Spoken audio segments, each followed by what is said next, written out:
Sarah Martinez was working 18 hours a day, but it still wasn't enough. Her sick son needed a miracle, and that miracle was about to come from the most unexpected place.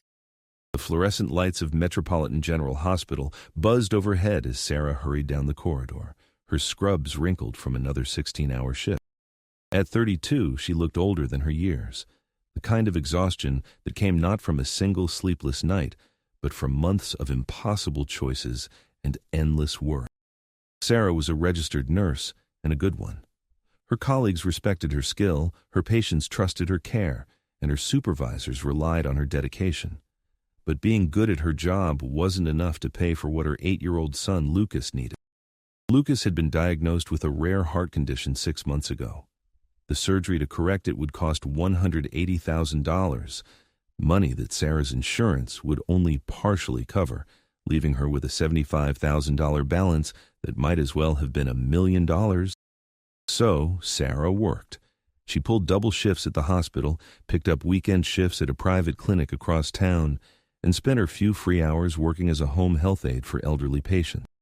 18 hours a day, 7 days a week, with just enough time to tuck Lucas into bed and read him a story before collapsing into her own bed for 4 hours of restless sleep. But even working 3 jobs, Sarah was barely staying afloat. The medical bills kept coming. Lucas needed medications that cost hundreds of dollars a month, and every day she could see her son getting weaker.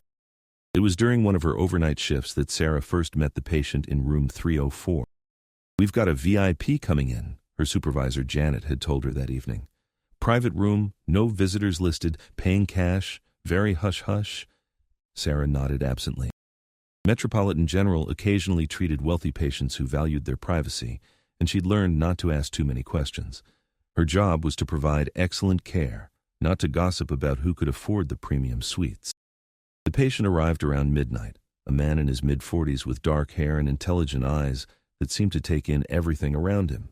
He'd been in a car accident, nothing life-threatening, but serious enough to require a few days of observation and treatment for a concussion and some cracked ribs. "I'm Sarah. I'll be your nurse tonight," she said, checking his IV and adjusting his pillows with the same gentle efficiency she brought to every patient. "Thank you," the man replied. His voice was cultured, educated, the kind of accent that suggested expensive schools and important meetings. But there was something else there, too, a weariness that Sarah recognized in her own mirror every morning. Over the next 3 nights, Sarah found herself looking forward to her rounds in room 304. The patient, who'd given his name as Michael Harris, was polite and grateful, unlike some of the demanding VIPs she'd dealt with before. He asked about her day, remembered details from their previous conversations, and seemed genuinely interested in her answer. "You look tired," Michael observed on their second night together as Sarah checked his bandages. Sarah managed a smile. "It's been a long day." "How long?" She glanced at the clock. "I started at 6 this morning. I'll be here until 7 tomorrow morning. Then I've got to be at the clinic by 9. Michael frowned. "That's a lot of hours." Sarah shrugged. "It's what I need to do." Something in her tone discouraged further questions, but Michael filed the information away. Over the years, he'd become good at reading people, and Sarah Martinez was clearly carrying a burden much heavier than her nursing duty. On the 3rd night, Michael's curiosity got the better of him. "Sarah," he said as she adjusted his medication drip, "can I ask you something personal?" She looked up, surprised. Patients didn't usually ask permission to be personal. They just were. "Sure," she said.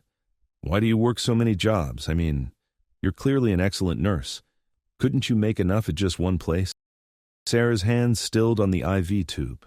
For a moment, Michael thought she wouldn't answer. Then she sat down in the chair beside his bed, something she'd never done before. "I have a son," she said quietly. "Lucas. He's 8 years old and he has a heart condition that requires surgery. The kind of surgery that costs more money than I'll ever have." Michael listened without interrupting as Sarah's story poured out. The initial diagnosis, the insurance battles, the mounting bills, the impossible mathematics of trying to save a child's life on a nurse's salary. "I've looked into every option," Sarah continued. "Medical loans, charity programs, fundraising. Some of it helps, but not enough. The surgery needs to happen soon, and I'm still $75,000 short." "What happens if you can't raise the money?" Michael asked, though he suspected he already knew the answer. Sarah's voice was barely above a whisper. Then I lose him. Michael was quiet for a long time after Sarah left to continue her rounds. He stared at the ceiling, thinking about the woman who'd been taking care of him with such gentle competence while carrying the weight of an impossible situation. What Sarah didn't know was that Michael Harris wasn't his real name. He was actually Dr. Michael Harrison, one of the country's most renowned cardiac surgeons and the founder of Harrison Medical Group, a network of private hospitals that catered to wealthy patients. He was worth approximately $200 million, owned homes in 3 states, and could write a check for $75,000 without even noticing the money was gone. He'd been using the false name because he was exhausted, not physically, but emotionally. For the past 10 years, he'd been so focused on building his medical empire that he'd lost sight of why he'd become a doctor in the first place. The car accident had been a wake-up call, a forced break from a life that had become all about profit margins and expansion plans. But listening to Sarah's story reminded him of something he'd forgotten. Medicine wasn't supposed to be about money. It was supposed to be about healing people, about using your skills to make a difference in lives that matter. The next morning, Michael discharged himself against medical advice, claiming he felt fine and needed to get back to work. Sarah protested professionally, but he could see the exhaustion in her eyes as she prepared for another 18-hour day. Michael went home to his penthouse apartment and spent the day making phone calls. By evening, he had all the information he needed. Lucas Martinez was indeed a candidate for the surgery Sarah had described. The procedure was complex but routine for someone with Michael's expertise. More importantly, Sarah's insurance would cover the surgery completely if it were performed at Metropolitan General by a doctor who accepted their coverage. Michael smiled for the first time in months. He was about to give Sarah Martinez the surprise of her life. 3 days later, Sarah was finishing up her morning shift when Janet approached her with a confused expression. "Sarah, there's someone here to see you. Says he's a doctor, wants to discuss your son's case." Sarah frowned. Lucas's current cardiologist wasn't supposed to have any updates until next week, and she certainly hadn't scheduled any meeting. She found a man in an expensive suit waiting in the consultation room, and her heart stopped. It was Michael Harris, the patient from room 304, but he looked different somehow, more authoritative, more important. "Hello, Sarah," he said, standing as she entered. "Michael? What are you doing here, and how do you know about Lucas?" Michael gestured for her to sit down. "My name isn't actually Michael Harris, it's Dr. Michael Harrison. I'm a cardiac surgeon." Sarah stared at him, processing this information. "You're a doctor?" "A heart surgeon, specifically. And I'd like to perform Lucas's surgery." Sarah's mouth fell open. "I don't understand. You were a patient. You had a car accident." "I did have an accident, and you took excellent care of me. But I'm also one of the leading pediatric cardiac surgeons in the country, and I want to help your son." Sarah shook her head, overwhelmed.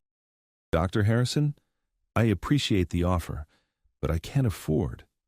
"You're not listening," Michael interrupted gently. "I said I want to perform the surgery. Here, at Metropolitan General, using your insurance. There would be no additional cost to you." Sarah blinked, certain she'd misunderstood. "That's impossible. The surgery costs what I decide to charge for it," Michael explained. "And in Lucas's case, I'm charging exactly what your insurance will pay, nothing more." Sarah sat in a stunned silence, tears beginning to form in her eyes. "But why?" she whispered. "You don't even know us." Michael leaned forward, his expression serious. "For the past 10 years, I've been so focused on building a business that I forgot why I became a doctor. Watching you work, seeing your dedication to your patients while you're carrying such a heavy burden, it reminded me that medicine is supposed to be about helping people, not maximizing profits." He pulled out a file folder and slid it across the table. "I've already reviewed Lucas's case with his current cardiologist. The surgery can be scheduled for next week if you're agreeable." Sarah opened the folder with trembling hands. Inside were surgical plans, insurance pre-authorizations, and a letter from Lucas's doctor expressing amazement at Dr. Harrison's generous offer. "This is real?" she asked, her voice breaking. "It's real." Sarah buried her face in her hands and began to cry. not the quiet tears she'd been holding back for months, but deep, shuddering sobs of relief, gratitude, and overwhelming emotion. Michael handed her tissues and waited patiently for her to compose herself. "I don't know how to thank you," Sarah finally managed. "You already have. You reminded me who I used to be, who I want to be again." The surgery took place the following Tuesday. Michael performed the 4-hour procedure with a skill and precision that reminded everyone in the operating room why he was considered one of the best in his field. But more than his technical ability, it was his obvious care for his young patient that stood out.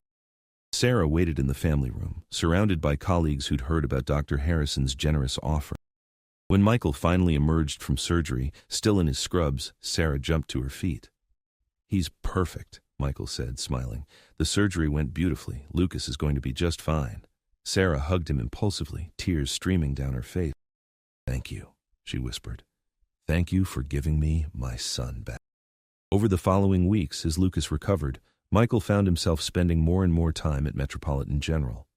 He started taking on pro bono cases, working with patients who needed his skills but couldn't afford his usual fees.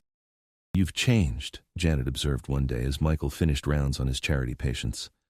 "Good change or bad change?" he asked. "Good change. You seem happier."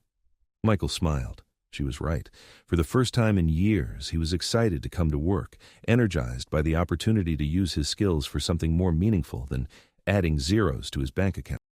3 months after Lucas's surgery, Michael made an announcement that shocked the medical community.